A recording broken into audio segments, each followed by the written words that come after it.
Et je vais vous inviter à entendre ce matin un texte tiré de l'épître, la lettre de Paul aux Romains, au chapitre 3, les versets 21 à 26. Romains, chapitre 3, versets 21 à 26. Et avant de lire, je vous invite à prier. Seigneur, ta parole est la vérité. Sanctifie-nous par ta vérité. Amen. Romains, donc, lettre aux Romains, chapitre 3, je lis à partir du verset 21. Mais maintenant, en dehors de la loi, la justice de Dieu attestée par la loi et les prophètes s'est manifestée. Justice de Dieu par la foi en Jésus-Christ pour tous ceux qui croient. Car il n'y a pas de distinction. Tous, en effet, ont péché et sont privés de la gloire de Dieu. Et c'est gratuitement qu'ils sont justifiés par sa grâce, au moyen de la rédemption qui est en Jésus-Christ. C'est lui que Dieu s'est proposé de constituer en expiation, au moyen de la foi, par son sang, pour montrer sa justice, parce qu'il avait laissé impunis les péchés commis auparavant. Dans sa tolérance, Dieu a voulu montrer sa justice dans le temps présent pour être juste, tout en justifiant celui qui relève de la foi de Jésus. Jusqu'ici, la lecture de la parole de Dieu. C'est un de ces textes denses de l'apôtre Paul, et c'est ce texte qu'on va méditer ce matin sur ce chemin qui nous mène jusqu'à Pâques, où nous prenons le temps de méditer à nouveau les grâces qui coulent de la croix. Et ce matin, donc, nous allons faire un arrêt, on pourrait dire, à la case justification. Justification par grâce, par le moyen de la foi.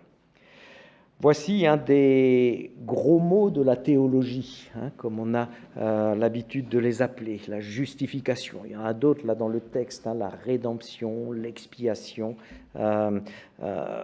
Mais en même temps, ce mot justification, un mot essentiel. Les réformateurs disaient, il paraît, je l'ai lu, rapporté par quelqu'un de toute confiance, disait qu'avec cet article, l'Église tient où elle tombe. La justification était un élément central vraiment dans leur théologie. Et notre verset 24 contient, on pourrait dire, le cœur de la déclaration. C'est gratuitement qu'ils sont justifiés par sa grâce. L'étonnant de l'Évangile, au fond, apparaît lorsqu'on lit aussi le verset précédent. Tous ont péché et sont privés de la gloire de Dieu, et c'est gratuitement qu'ils sont justifiés par sa grâce.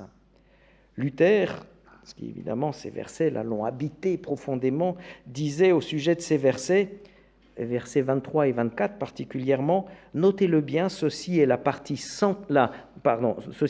principale et le centre de cet épître, et même de l'écriture entière, il ajoutait. Ces versets posent la question de la justice de Dieu. Un juge qui condamne des coupables ou qui acquitte des innocents, c'est normal. Mais un juge qui acquitte des coupables, et en plus, on va le voir, sur la base de la condamnation d'un innocent, ça n'est pas normal. C'est tout normal.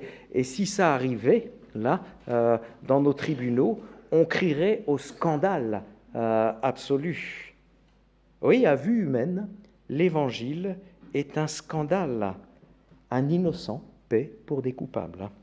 Des coupables sont acquittés sur la base de la condamnation d'un innocent. Et c'est cela que raconte notre texte, cette justice étonnante de Dieu. celle qui est au fond au cœur de l'Évangile. Alors revenons un petit peu en arrière dans cette lettre aux Romains. Après l'introduction des 15 premiers versets, après avoir posé là sa thèse principale au chapitre 1, les versets 16 et 17, eh bien, Paul pose une sorte de réquisitoire sans appel sur l'ensemble de l'humanité, sur l'ensemble des hommes et des femmes habitants de ce monde. Une démonstration sans appel qu'il conclut par les mots suivants au chapitre 3, verset 10. « Il n'y a pas de juste, pas même un seul. » Et là, il répète à l'envi plusieurs versets qui disent la même chose dans les versets qui suivent. Et encore, pour appuyer la chose, dans notre texte, il dit « Il n'y a pas de différence entre les humains. Tous ont péché, sont privés de la gloire de Dieu. » La voie semble sans issue. La relation entre le Créateur et sa créature est rompue. Le verdict de la justice, tel qu'on la conçoit habituellement, est sans appel. Tous les humains sont privés de Dieu, de sa gloire. Face au juge de toute la terre, comme l'appelait Abraham, tout le monde, nous dit ce texte, se retrouve condamné. Et c'est important de se rendre compte et de se rappeler que l'Évangile ne peut se recevoir et se comprendre que sur la base d'un énorme non, N-O-N, prononcé par Dieu. La porte semble définitivement fermée. Le verdict est effectivement sans appel. Et voilà que dans notre texte, Paul dit « mais maintenant ». Mais maintenant, voilà que cette porte fermée, bloquée, s'ouvre à nouveau. Et ce « mais maintenant » ici, c'est plus qu'un simple repère temporel, un petit peu comme dans les évangiles, vous savez, on a « et puis après, quelques jours après », etc. C'est plus qu'un repère temporel de cet ordre. En fait, ce « mais maintenant », il désigne un tournant dans l'histoire même du monde. Un tournant capital, car il désigne, pour reprendre des expressions de Karl Barth, qui avait le sens là, de la formule, ça désigne l'impossible possibilité, ça désigne le oui dans le non, l'acquittement dans la condamnation, l'éternité dans le temps, la vie dans la mort. Ce « mais maintenant » ouvre tout grand une porte fermée sur la terre que le Dieu du ciel, par sa parole, vient enfoncer. Une porte que sur la terre, il n'était pas possible d'ouvrir, qu'il n'était pas possible d'enfoncer, rien n'y faisait. Et voilà que maintenant, celui qui est au ciel descend et vient enfoncer la porte. Oui, la justification, c'est cet événement qui vient du ciel et qui vient bousculer les règles de la vie sur la terre. Elle vient les bousculer, les renverser. C'est ce que le Nouveau Testament appelle le scandale de l'Évangile. Et ce matin, j'aimerais relever quelques affirmations fortes de notre texte sur la justification. D'abord, mais maintenant, en dehors de la loi, la justice de Dieu s'est manifestée. La justice de Dieu qui se manifeste en dehors de la loi. En dehors de la loi, cela signifie qu'elle ne fait pas intervenir l'obéissance à la loi. Cette justice n'est pas liée, on le sait, aux œuvres humaines. Elle émane d'une toute autre réalité que de la loi. Et c'est ce qui fait son caractère scandaleux. C'est ce qui fait son caractère étonnant, jamais vu en quelque sorte, unique. Dieu justifie des pécheurs sans tenir compte de leurs péchés. Ce sera dit un petit peu plus loin dans Romains 4, verset 8. Ma justification, ça signifie cela, ma justification, le fait que Dieu me voit juste, ne repose pas sur mon obéissance à la loi. Ça signifie que l'inverse est aussi vrai. Ma désobéissance à la loi n'empêche pas ma justification. La justification, ça ne signifie pas non plus que Dieu me rend juste. Comme si maintenant que je suis devenu juste, je peux être justifié. Dieu m'a rendu juste, ben voilà, maintenant il peut dire que je suis juste. Ça signifie, la justification, non pas que Dieu me rend juste, mais que Dieu me déclare juste. Simplement, j'allais dire, indépendamment de ce que j'ai fait ou de ce que je n'ai pas fait. Indépendamment même, on peut le dire au présent, de ce que je fais aujourd'hui ou ne fais pas. Indépendamment, on peut même le dire au futur, de ce que je ferai ou ne ferai pas. Ma justification ne tient qu'à cela. C'est énorme, hein, mais qu'à cela. Une parole qui ne vient pas de la terre, une parole qui vient de Dieu, une parole qui vient du ciel où Dieu me déclare juste, c'est-à-dire affirme que je ne suis plus condamné par la loi, que je ne suis plus privé de la gloire de Dieu. Et c'est pour cela que notre texte dit c'est gratuitement qu'ils sont sauvés par grâce. On peut noter la redondance en plus, hein, gratuitement par grâce. On enfonce ici les choses. Donc sans avoir à payer quoi que ce soit, sans avoir à faire quoi que ce soit en échange de ce bienfait reçu. Cette gratuité avec laquelle il nous arrive quand même d'avoir du mal quelquefois, parce qu'elle paraît tellement déraisonnable que quelque chose soit totalement gratuit nous paraît déraisonnable. Il nous faut le mériter un petit peu, ou il nous faut donner quelque chose un petit peu en compensation. Dans son livre « Une Église centrée sur l'Évangile », Timothy Keller montre qu'il y a deux manières de rejeter Dieu. Alors la première est évidente, hein, c'est ce qu'il appelle l'irréligion, c'est-à-dire finalement la négation de Dieu et de sa volonté. Mais la seconde est moins évidente, c'est la religion, justement, dit-il. C'est le moralisme, c'est le fait de croire que je ne peux être justifié qu'en m'appliquant à obéir à la loi, au moins le maximum que je puisse faire. En tout cas, en ayant quelque chose à faire pour payer un petit peu, contribuer un petit peu à ce qui m'est offert. Et Keller dit que cela revient aussi à rejeter Dieu. Le seul moyen, dit-il, d'être justifié, le seul moyen que Dieu ait prévu, ce n'est ni l'irréligion, ni la religion, c'est l'Évangile. C'est cet Évangile d'une parole qui vient d'en haut et qui, indépendamment de ce que je suis, de ce que je fais, de ce que je ne fais pas, me déclare juste. C'est gratuitement qu'ils sont justifiés par grâce. Alors, comment une telle chose est-elle possible? Comment le juge de toute la terre peut-il acquitter des coupables sans qu'il n'y ait rien à faire, à payer? Eh bien, notre texte nous le dit, c'est au moyen de la rédemption qui est en Jésus-Christ.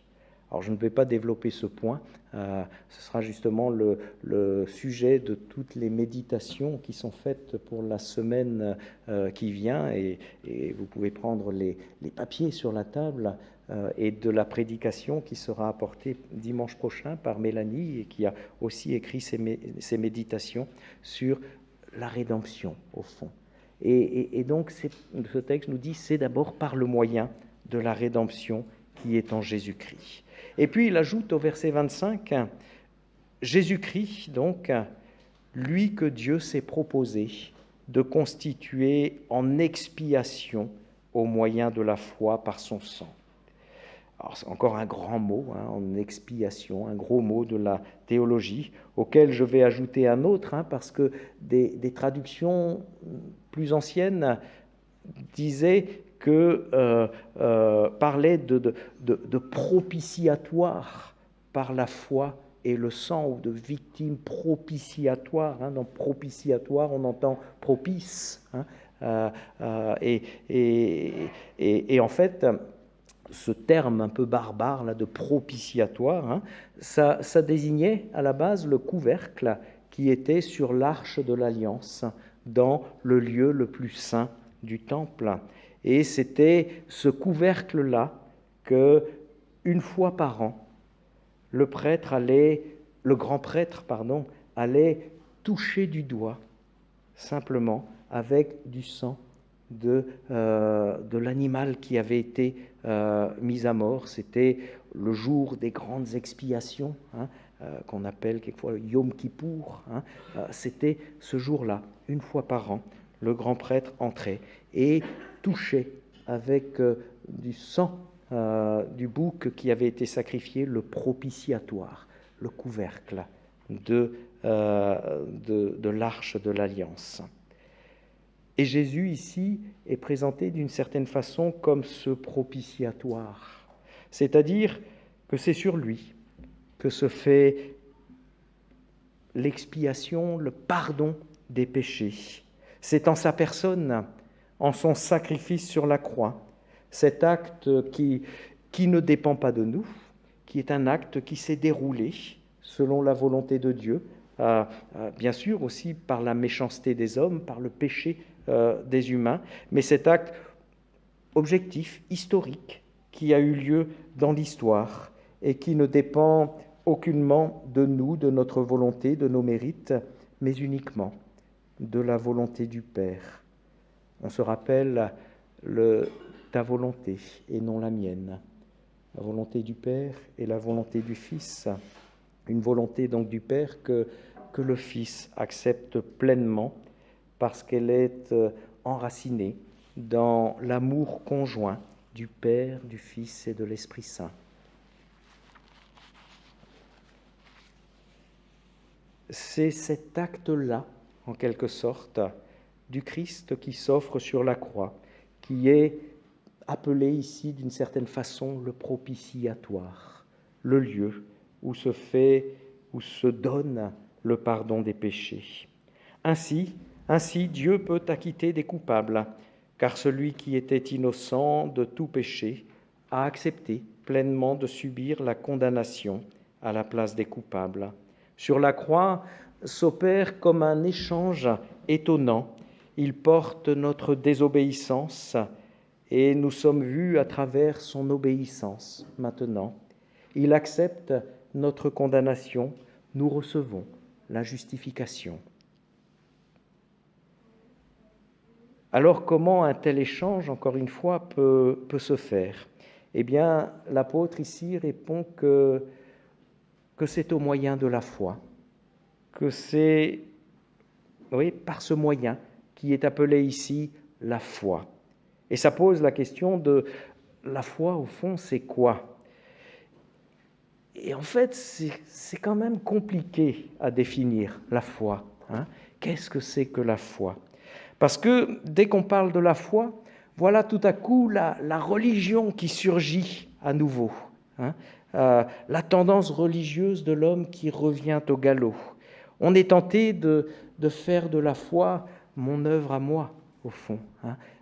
Waouh, j'ai une grande foi, je le mérite un petit peu, ce salut. J'ai une grande foi.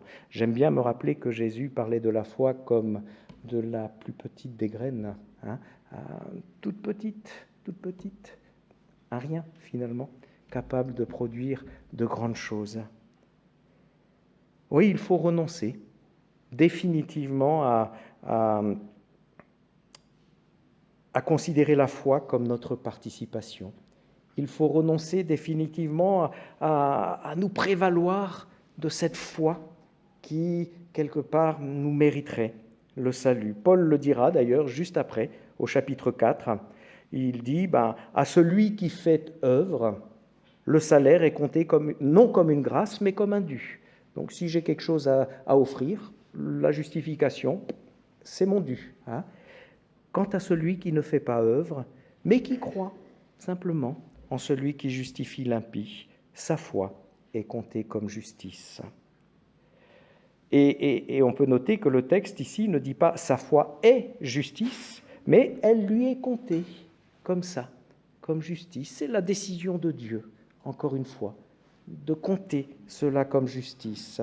La foi n'est pas une œuvre méritoire qui vaudrait la justification, mais Dieu, cependant, regarde avec faveur cette foi, car elle est comme l'affirmation que nous n'avons aucune œuvre, justement. Nous n'avons rien pour nous approcher de Dieu, rien à faire valoir. La foi n'est pas une œuvre, c'est la renonciation aux œuvres. C'est un petit peu, l'évangile de Luc, je trouve, Luc dans son évangile donne des images tellement suggestives de ce qu'est la foi. C'est un petit peu comme le regard, vous savez, de ce pauvre Lazare qui voit le riche qui passe devant lui chaque jour, mais qui sait en même temps que cette richesse lui est absolument inaccessible. Il n'y a pas part, il n'y aura pas part, il n'y peut rien. C'est comme ça.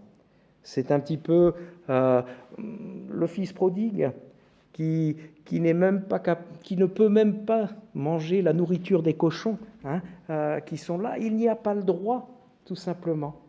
Il n'y a pas le droit, alors qu'il se souvient que chez son père, les serviteurs mangent à satiété. Lui, il n'a le droit à rien dans ce moment-là. C'est un petit peu le regard du publicain qui sait que, contrairement aux pharisiens qui peut mettre quelques œuvres là au-devant de lui, lui n'ose même plus regarder devant lui. Il n'ose même plus porter un regard devant. Il regarde au sol. La foi, c'est un petit peu, on pourrait dire, ce regard suppliant tourné vers le Christ.